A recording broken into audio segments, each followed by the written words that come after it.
I was very active in the private sector before, and having lost my brother a few months back, I felt really inspired to do something different to help Canada during this difficult period.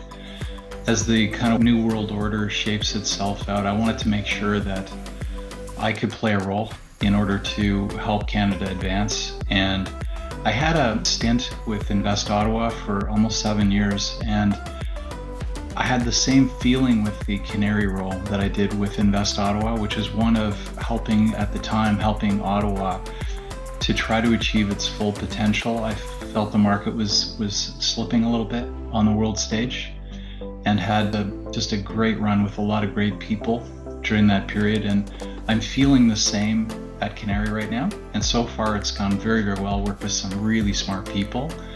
And our research community across the country they're doing incredible things. I want to be part of that. Welcome to the Leadership Launchpad Podcast, the Legacy Edition, where conscious leaders unite to unlock their highest potential so collectively we can change the way the game is being played.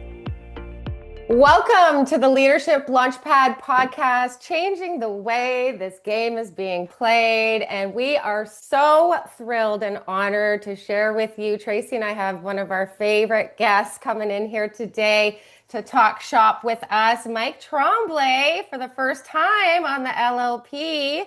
Michael Tremblay is the president and CEO of CANARIE, the federal partner in Canada's National Research and Education Network, where he leads the vision of building a trusted, globally connected digital research ecosystem. He also serves as the chair of the board of governors of the Ottawa Hospital, helping to guide one of Canada's leading healthcare industries. Michael is deeply committed to growing leaders from all walks of life. He believes that diverse perspectives and shared values create the strongest foundations for innovation and resilience. We can hardly wait to talk about all of what Mike brings to the table. But first and foremost, welcome to the show. Thank you so much. It's great to be here. Thanks for including me in your podcast. Oh, we're so honored and privileged to share your wisdom with our folks. So why don't we start there and just plug into this backstory? I know that I just shared a little bit in terms of all the wisdom you bring to the mic today, but why don't you share with our audience sort of the mission that you're on right now and maybe what inspired you to want to go on that mission as a leader? Yeah, thank you for that. I'm working with a company that provides networking across the research community, and CANARIE goes back to the origins of the internet. There's probably 100 different companies in the world that do similar things that we do, and it really dates back to the early 90s when the internet started to really happen. And it was the Wild West at that time. And companies like CANARIE sorted it out for the countries that they're in. And downstream of that, as it became more and more commercially available and commoditized, the focus became research and education networks for super high speed. I was very active in the private sector before, and having lost my brother a few months back, I felt really inspired to do something different to help Canada during this difficult period. As the kind of new world order shapes itself out, I wanted to make sure that I could play a role in order to help Canada advance. And I had a stint with Invest Ottawa for almost 7 years, and I had the same feeling with the CANARIE role that I did with Invest Ottawa, which is one of helping Ottawa to try to achieve its full potential. I felt the market was slipping a little bit on the world stage, and had just a great run with a lot of great people during that period. And I'm feeling the same at CANARIE right now. And so far it's gone very, very well. Work with some really smart people, and our research community across the country they're doing incredible things. I want to be part of that. Oh, wow. I can see the inspiration and I can feel it flowing through you as you're sharing some of that backstory. And I kind of feel like we all resonate with that as Canadians right now, right? In terms of where we need to be from an innovation standpoint. So I'd love to explore some of the mindset strategies that you're working on developing with your leaders right now in an effort to do so. And for our broader audience of leaders listening right now that need to do the same. Yeah, I'm an older guy, so I've experienced a lot of different things in my career, and a lot of my career has been focused on the tech sector.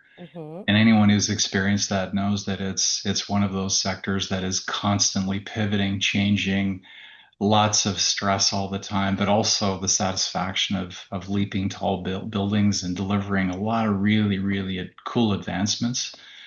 And so with that, I've discovered and I've been really fortunate to work for some incredible people that helped to shape how I think about working with others around me. And one thing I know for certain is, as a leader, you can't do it all on your own.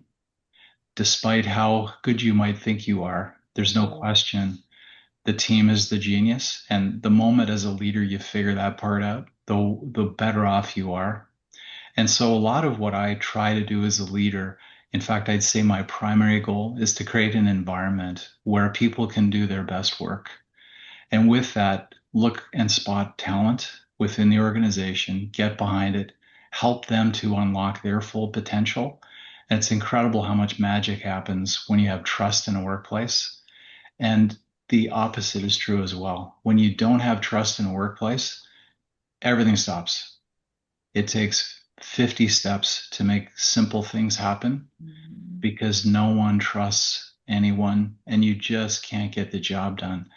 So if as a leader, if there's one silver bullet that you have, it's around unlocking the full potential through trust, creating an environment that is supportive and one where people see themselves in the mission that you have in mind, not just themselves, but everyone along the journey with them. It's incredible what can happen when you're purpose driven. It's the difference maker, in my opinion. It's what attracts me to missions like CANARIE or Invest Ottawa. Anyone who plays a role in a nonprofit sector will know that it's very difficult. These are not easy runs, and you have to have a real commitment to a mission to want to be a part of it. And this is a perfect moment in time to get behind Team Canada. I love that. Mike, just a question because we talked about teams and how you believe you bring the workplace into the right environment. Can you give us, because it's always important and it's always interesting how you foster that within your own environments, and what are some of the things that you do to create that? Because I think that's things that we can all learn from and try to implement on our own. But what are some of the things you maybe look for in your people? Because I think I love talking about talent and how to spot talent and how to bring in talent. Yeah. I believe I'm have intuitively good at that, but I love to hear what other people see. And so what are the things you look for in some of that spotting of the talent? And then what do you do as a leader to unlock that for your teams Hmm. and really creating that culture and that environment that you're talking about? Hmm. Yeah, thanks. That's a great question and an important question. It's really hard to spot talent unless you're facing a dragon together. Mm. Because it's kind of like it's like a Barney moment. Everybody's happy, or a Lego movie moment. Everything is awesome. You don't discover what people are about until you face a challenge, a crisis, a problem. Mhm. What I've found to be a useful tool in really surfacing some of these things is to spend time early on in refreshing or recasting a strategy. And I'm thinking specifically of the Invest Ottawa experience. I was so lucky to be a part of that. Imagine, growing up in Ottawa, and then all of a sudden you get this opportunity to lead economic development for the city you grew up in. And literally generations of my family are from Ottawa, so it was very inspiring. And the team had just moved into Bayview Yards, and for anyone who's been to Bayview Yards, it's a super cool location. It's an old truck repair facility for the city of Ottawa that was converted into a business accelerator. So it's a really super cool location. And so the first thing that I felt needed to happen, and it was a great opportunity to really discover and learn people, was to refresh the strat plan. And so we decided to really go all in on it, in part because the team was disrupted. They had lost their CEO. It had been a year. It was a difficult period for them. They had just moved into this new facility, which was actually a great way to draw energy. But I could see that there was a fair bit of disarray between the various teams. And so by going through a process, by including stakeholders that benefit or in some way are stakeholders in the process, either as funders or those that might actually use the services more broadly, we were able to get really good alignment. And I learned about the team. We lost a few of our leaders through the process because by going through the discussion, I think that in some cases they realized it just wasn't for them. And that's great. That I think that's actually a win for them also. They could go off and seek the things that really inspired them. And leaders emerge. Like you go through a process like that, some of the people that you spot through this, and Sonia Shorey, who's the current CEO, she stood out right away. Just amazing. She was very involved in the build, the renovation of Bayview Yards, had a long history in economic development, and she stood out from day one. And when I look at all of the leaders that we brought in, most of the leadership team were new, with the exception of the CFO, who fantastic, and Lana Legesteva, she's out there. She's a wonderful leader. I'm certain she'll be a CEO one day, just based upon how I see her show up. But you discover the real potential of people when you're putting a plan together and when you're having really difficult conversations around where we are, what we have to leave behind, and what we should be investing in for the greater good. Because those parochial notions, they start to dissipate when you have the group together, and you can tell those that actually just don't want it to leave. And so those are the people that end up actually exiting. And again, it's okay. It just because I have an opinion on something doesn't mean I'm correct. But if the group gets together and we have stakeholder groups that are active in looking at the direction and the strategy, and it's pretty clear what we need to do for the greater good of the mission of the company, then those changes are necessary. And in the end, the leaders that are in place at Invest Ottawa are world-class leaders. They're amazing. You've got Nick Quain over there. You've got Jens Michael Schall, who leads foreign direct investment and trade. Sonia's hiring a leader now for the autonomous vehicle program, ARIX.0, which was created during this period. If I think back to the origins of moving into Bayview Yards for Invest Ottawa, ARIX.0 wasn't even on the table. No one was thinking about it. Now it's a NATO Diana research test site. Mm-hmm. Like, it's unbelievable. How do things like that happen? Trust and commitment to the mission. Mm-hmm. It's amazing, right? What can happen. Mm-hmm. So that's kind of a long-winded answer. Hopefully that's useful, but that's exactly how I feel about it. If you want to tease out spotting leaders, have a mission that you can actually see them in action. Mm. Mm-hmm. And I love the piece around watch them under pressure. Don't watch them when everything's sunshine and rainbows and unicorns. Yeah. Right? Because that's ultimately going to show you how they respond or react under pressure, right? So you're talking so much about trust as a through line for high performance, right? Especially in this context right now, I feel like it's never been more important for us to really be focusing on that trust for the purposes of keeping our people highly engaged in the mission. But how do we do that as leaders, Mike, when we have all this change and disruption in the ethers and we know what that does to our amygdala, or at least it can if we're unconsciously at the helm? So what's your advice in terms of leaders out there who are trying to navigate all of that disruption and stay in high trust, low fear, because the model carries the most weight, in terms of what is actually going to ripple out into the locker room for our people to experience through this disruption? What would your advice be for them? Yeah, so a few things come to mind. If we have time, I have a story around my cultural experience at Microsoft, but I'll skip over that. I have a executive coach. His name is John Burdett, And at this stage of my career and his career, he's more of a friend than a coach, but he still ties me up in a pretzel every time we talk because he's always challenging me, which is exactly what I was hoping for. John taught me how to think about culture and values, and he actually has written the book on this. So there's a book called The A to Z of Culture. He wrote it. He's done global tour on it. Like he works with giant companies around the world, helping senior leaders kind of navigate cultural issues.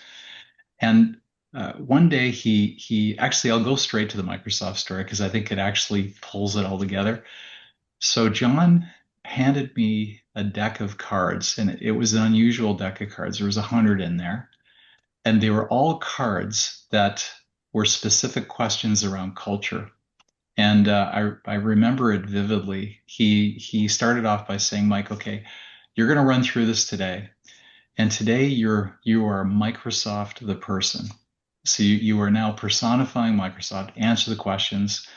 We rifled through them, and the questions were actually kind of difficult to answer because I'm now really thinking about the company and the culture I'm in. And we got through it. And being the type A personality, the next day I'm calling him up, John, how'd I do? Did I pass? How did I perform here? Right? Because that's the mindset I had at the time. And it's a bit tempered now as I get older, but I'm still kind of in that zone.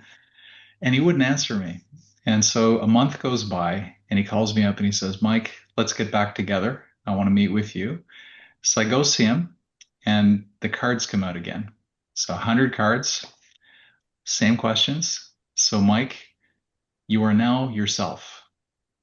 Answer the questions. And so I ran through that. That was quicker because I know who I am and I'm a pretty self-aware leader.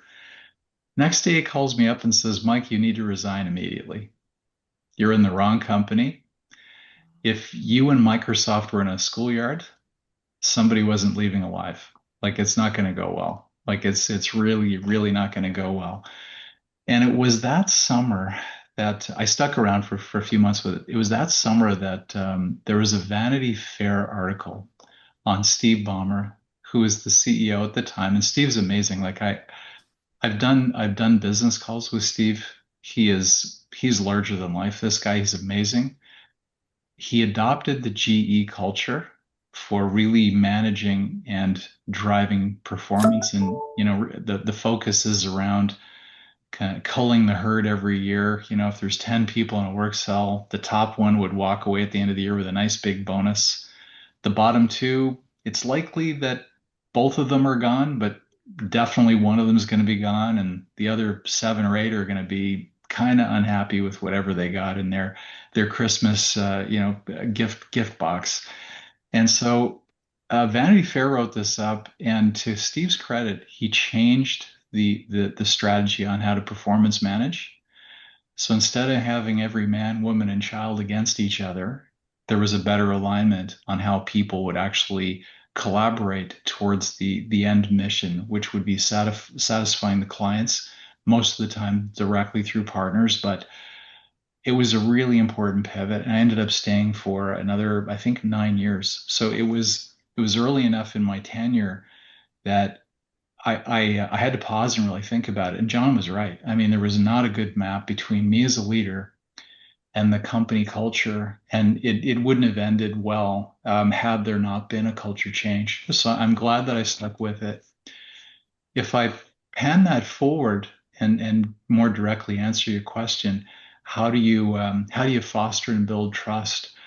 I had John come back when we were going through the strat plan at Invest Ottawa, and he did a gap analysis on the current culture of the company, the new plan we had in mind, and the values we needed to instill in being able to achieve the ambitious goals that we had set for ourselves in the new plan. And so we did a gap analysis, and we included the middle layer of the company at a leadership level. This is spotting talent again. And there was about 20 of us, and it was a really fun exercise. We ended up going through all of these value-based discussions. In the end, we changed the value statements, and we had buy-in because we had our middle, John called it the inner kingdom. which I think is very true in any organization. As leaders, unless you inspire that inner kingdom of leaders, it's really hard to get anything done.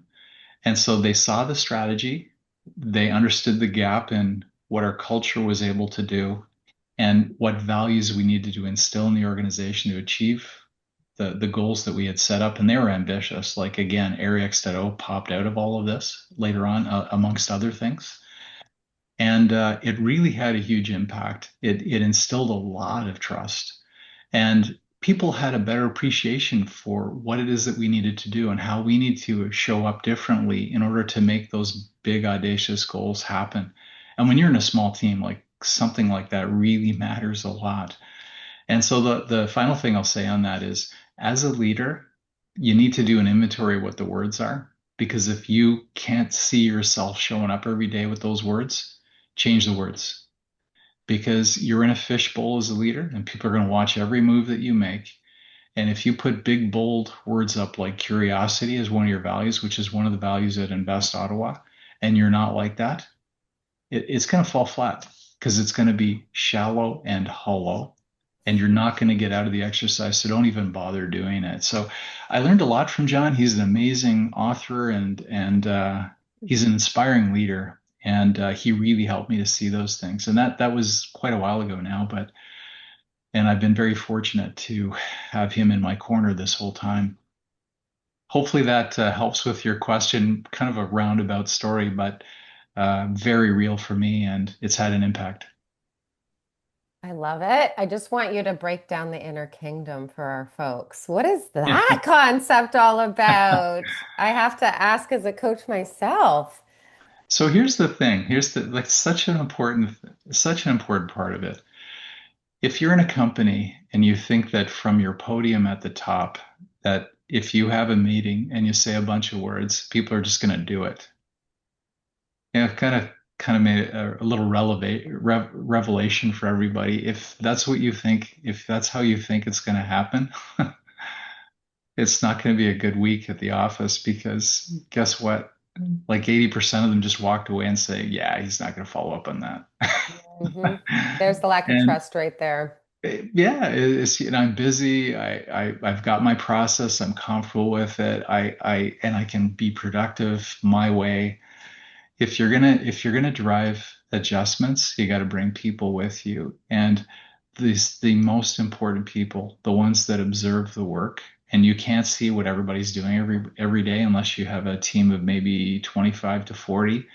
If you've got a team that's larger than that, you have to rely on the next level and the level below that to be able to make sure it's getting done. And a lot of it is using the power of why. Why are we doing this? Why is it important? Why do I need you to be a part of it? And how is this good for you personally and your people? Like one at a time. Why is it good for them?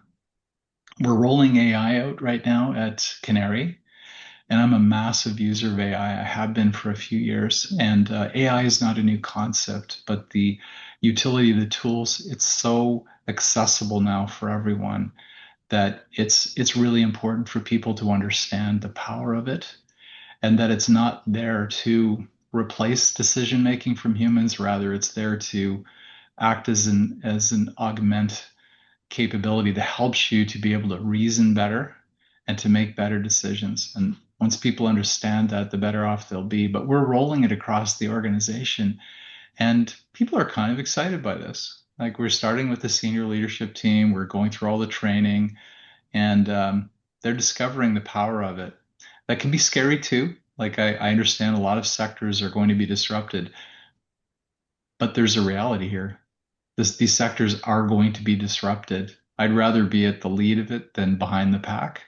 So it's a simple live example, which is hitting every organization on the planet right now, unless you're in sheep herding, which is probably a great industry. And actually, I learned that sheep herding is actually being affected by AI. So why am I not surprised? That's a whole different story. Right. But the reality is, if you want to remain relevant, you need to make sure that your people are seeing it, because they're not always seeing what's coming. Like, role of a senior leader is you need to be able to look around corners, and you have to be that person. And if you're not that person, you might find yourself in a position where you have a company that delivers high quality in a market that doesn't matter anymore. It's the worst position to be in.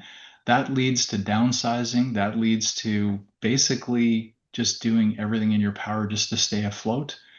And you are no longer on the list.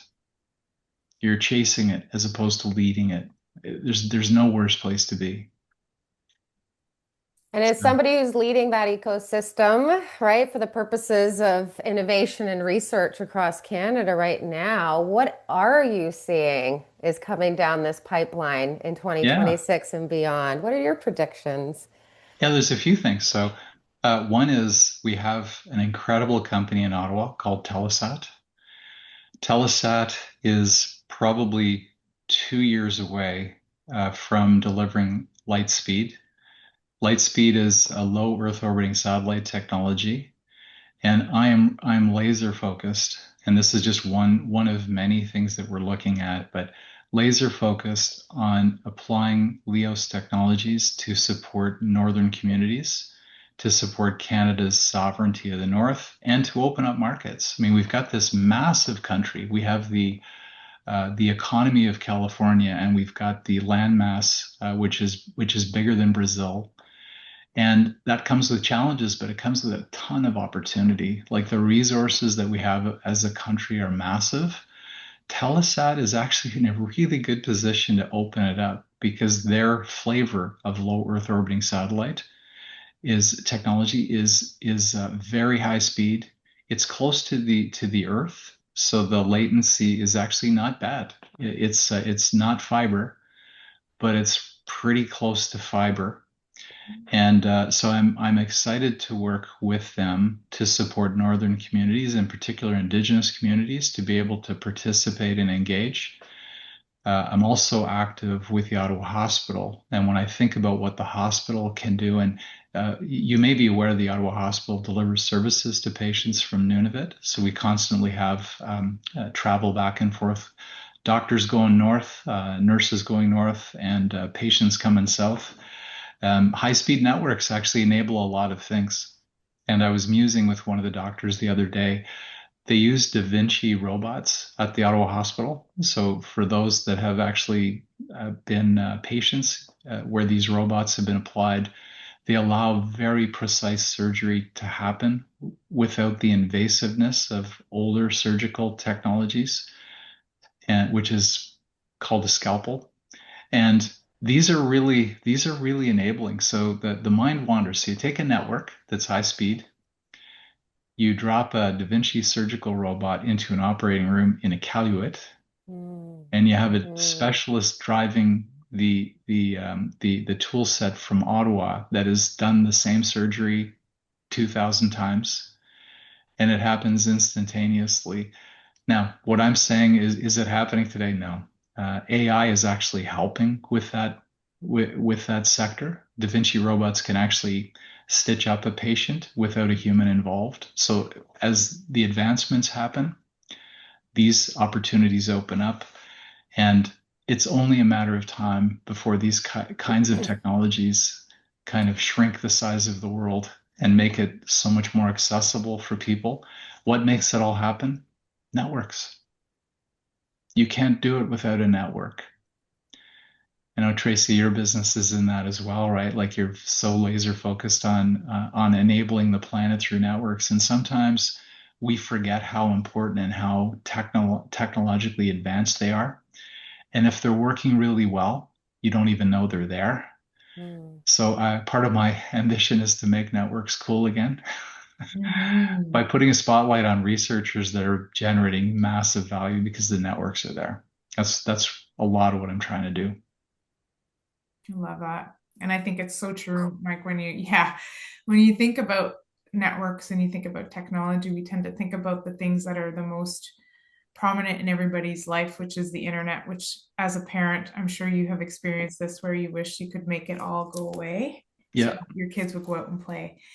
But now, when you talk about it from this side, right, how much like how grateful we can be for that technology now to be able to help. And that's the positive where I have had to work myself, because being in a tech company my whole life, I only see the stuff that I use.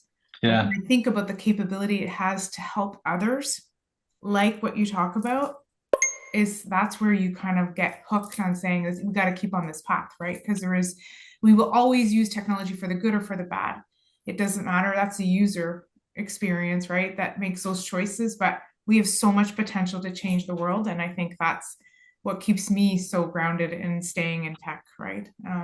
Oh yeah, I feel it, and I'm such a geek at heart too. Like I was at one of the comms companies in the city. I was in one of their labs recently, and they had two AI systems testing a comms module. And the point of having two AI systems was that they could actually beat each other up to actually come out with better code. Mm-hmm. So cool. Yeah. Most people look at that and go, "No, that's boring. That's dull. That's awful." Yeah, But no, I'm I I'm think it's watching this thing and I got a couple of bots going at it, and, and but I'm warming my hands up on it. yeah, I think it's true. And I don't know if you've read the book AI Driven Leader.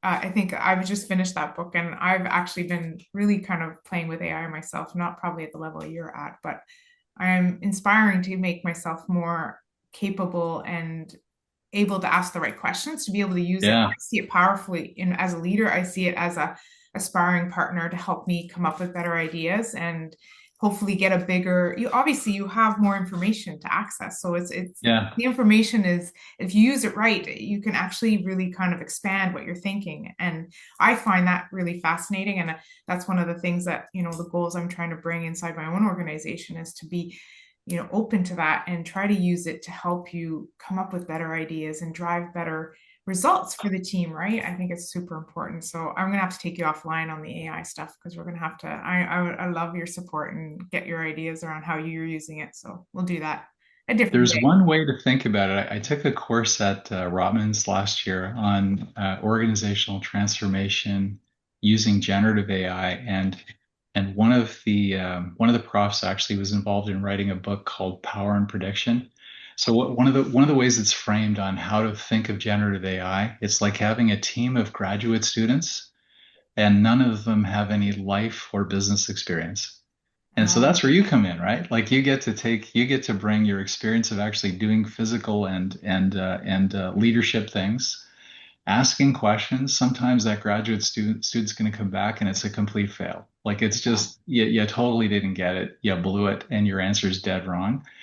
But what it does is it forces you to reason as a leader, and you can go back and forth with it. You can even run two separate models. I was with one of the local CEOs for dinner this past week, and he uses Perplexity and he uses ChatGPT because he wants to test them both.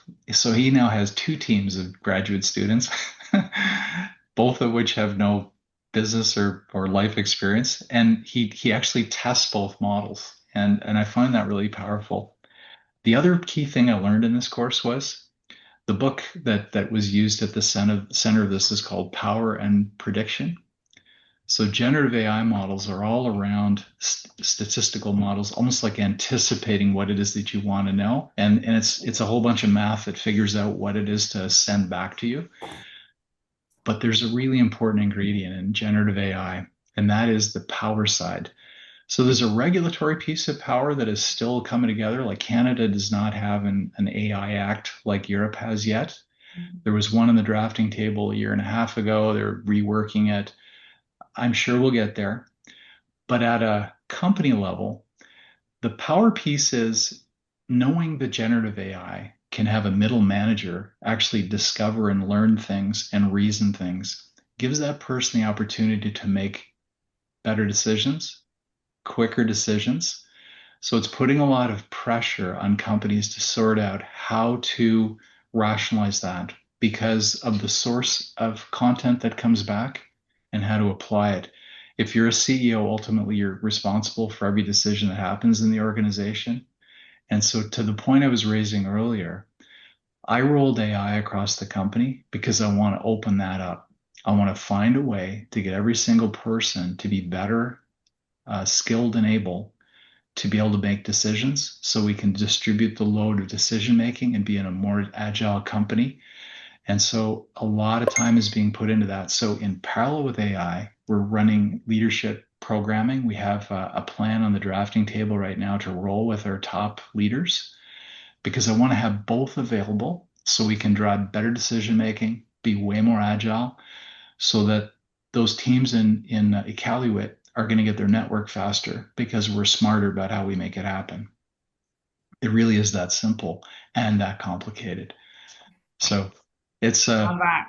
embrace AI, like learn about it, but Yes. embrace it and understand the human implications in a company are significant. They're significant. CEOs need to figure it out.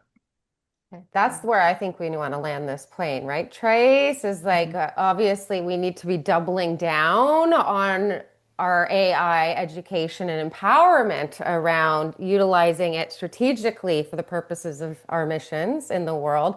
But the other piece that I heard you mention is the leadership programming that you're teeing up to make Oh sure that yeah. your leaders stay agile. And to me, that's mindset arena. That's why we believe, Tracey and I have been talking about for the last 6 months on this show, that the call really right now for leadership development and training is to get our leaders consciously at that helm so that they have the capacity to adapt amongst the accelerated disruption that's coming down this pipeline. That's right.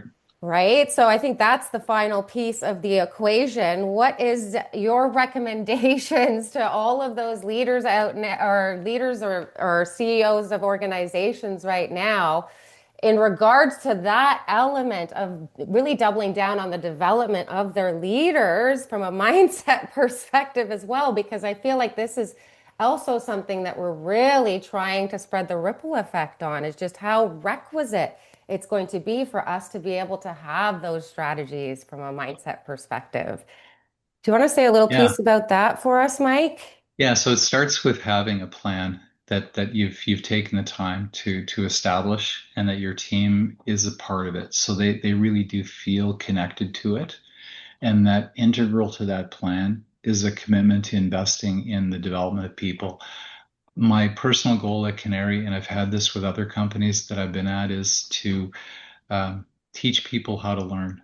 Like they need to learn how to learn. AI is a tool for that, but also establishing this idea of being really curious, asking the questions, being present in meetings. Don't be subservient in meetings. If you've got a point of view, get it out there. Push it. It makes decisions better. If you're holding back to it, we may have a regret later, and you may have had an insight that could have been the difference maker. So, in my opinion, it starts with a good plan. It starts with people identifying with the plan and the purpose. And then it's making a point as a leader to really lift up those middle leaders like that inner kingdom that I mentioned earlier. They're so essential to being able to execute anything and spending time as an executive, making that important. Part of that is building a professional development plan that you believe in that is going to help them. I took the tact of doing that in parallel with AI because I see the direct linkage, and it's because I've spent so much time working in it. And in the last role that I had with Calian, which is a great company, understanding the disruption in the cybersecurity space, generative AI has had a massive effect in cybersecurity. Why? Because the bad guys are using AI. So if you want to be a service provider delivering solutions to help protect companies, if you're not using AI, it's irresponsible. But it isn't just the tools, it's getting people in a mindset of being able to actually action things and move quickly. And the only way to do that is really by having it incorporated in your plan and making sure that you spend time as a leader in developing your leaders. If you're not doing it, the culture is developing them. And is the culture the right culture for where you want to go, to the earlier point I raised? If you don't have those things lined up, you're going to be in trouble, especially now because these markets are being very heavily disrupted. You want people that think and that people have the environment around them where their ideas can be brought forward and activated. at a time it can be perilous for companies right now, more so than I think any other time in history. This is a really interesting period for all of us. You could be on the right side of it, or you could be in a really tough position on it. So that's how I think about it. Very, just right at my core. That's how I think about it. Well, we deeply resonate with that, don't we, Tracey? Mm-hmm. That to me just sums up the whole thesis in and around conscious leadership. Now's not the time to be falling asleep at that wheel now, you hear? And Mike, you couldn't have said it better. I know so many of our leaders listening right now are definitely going to want to reach out and find you. And so best place for them to find you is LinkedIn. Is that correct? LinkedIn is probably best. Yes, I'm easy to find. And any final words that you might leave with our folks before we let you go today, sir? Well, given the time of year, season's greetings, and the other power of being a leader is to make sure that those around you actually take time off and recharge, and be ready to jump back in January. So I wish everyone a wonderful break. Oh, I love Thanks, it. Yeah. Mike. Doubling down on our active recovery, we've been talking a lot about that too, coming down the pipeline of Q4, is how we make sure we have the resources internally to meet the ever increasing demands of this environment that we've been talking about all day on this show. Tracey, what are your final words for our folks today? I am super grateful, Mike, you accepted to come on this show. This was so much fun. And Susan and I spend tons of time talking about conscious leadership, but this was a really kind of practical way to talk about the efforts and how we bring this forward in the workplace, which is what most of us do all day long. So easy to talk about, to be conscious, but for you to help us kind of bring that into material context for people to bring back as their own kind of practices in their business or as a leader, I think it was amazing. So thank you for sharing. Thanks for including me. I really appreciate it very much. It's great to see you both. Yeah, same here. Yep, you heard it here, folks. Never been a more important time to double down on your consciousness training in your own leadership lane. Not only does this pack the power to change the way you're playing the game, according to Mike, it's going to predict whether you're still in it this time next year. So, for everybody listening, thank you so much for tuning into this incredible episode. We know that this is going to bring so much value to our leaders right now when they need this type of value more than anything. We're in the year of co-creation, so please hit us with that feedback. Let us know how this is hitting the mark and anything else that might be waking up your amygdala right about now in terms of some of the themes we've been talking about today. You can email me directly. I love hearing from you all. Susan at elitehighperformance.com. And for all other curiosities in and around how to double down on that leadership development and training, in regards to the mindset pieces of the equation that we put emphasis on today for you all, please head on over to the website elitehighperformance.com, where you can find all of that information in terms of our many opportunities for consciousness training. Thank you, everybody, for tuning in. Thank you, Mike, for your sage wisdom, and we will see you all back here next week.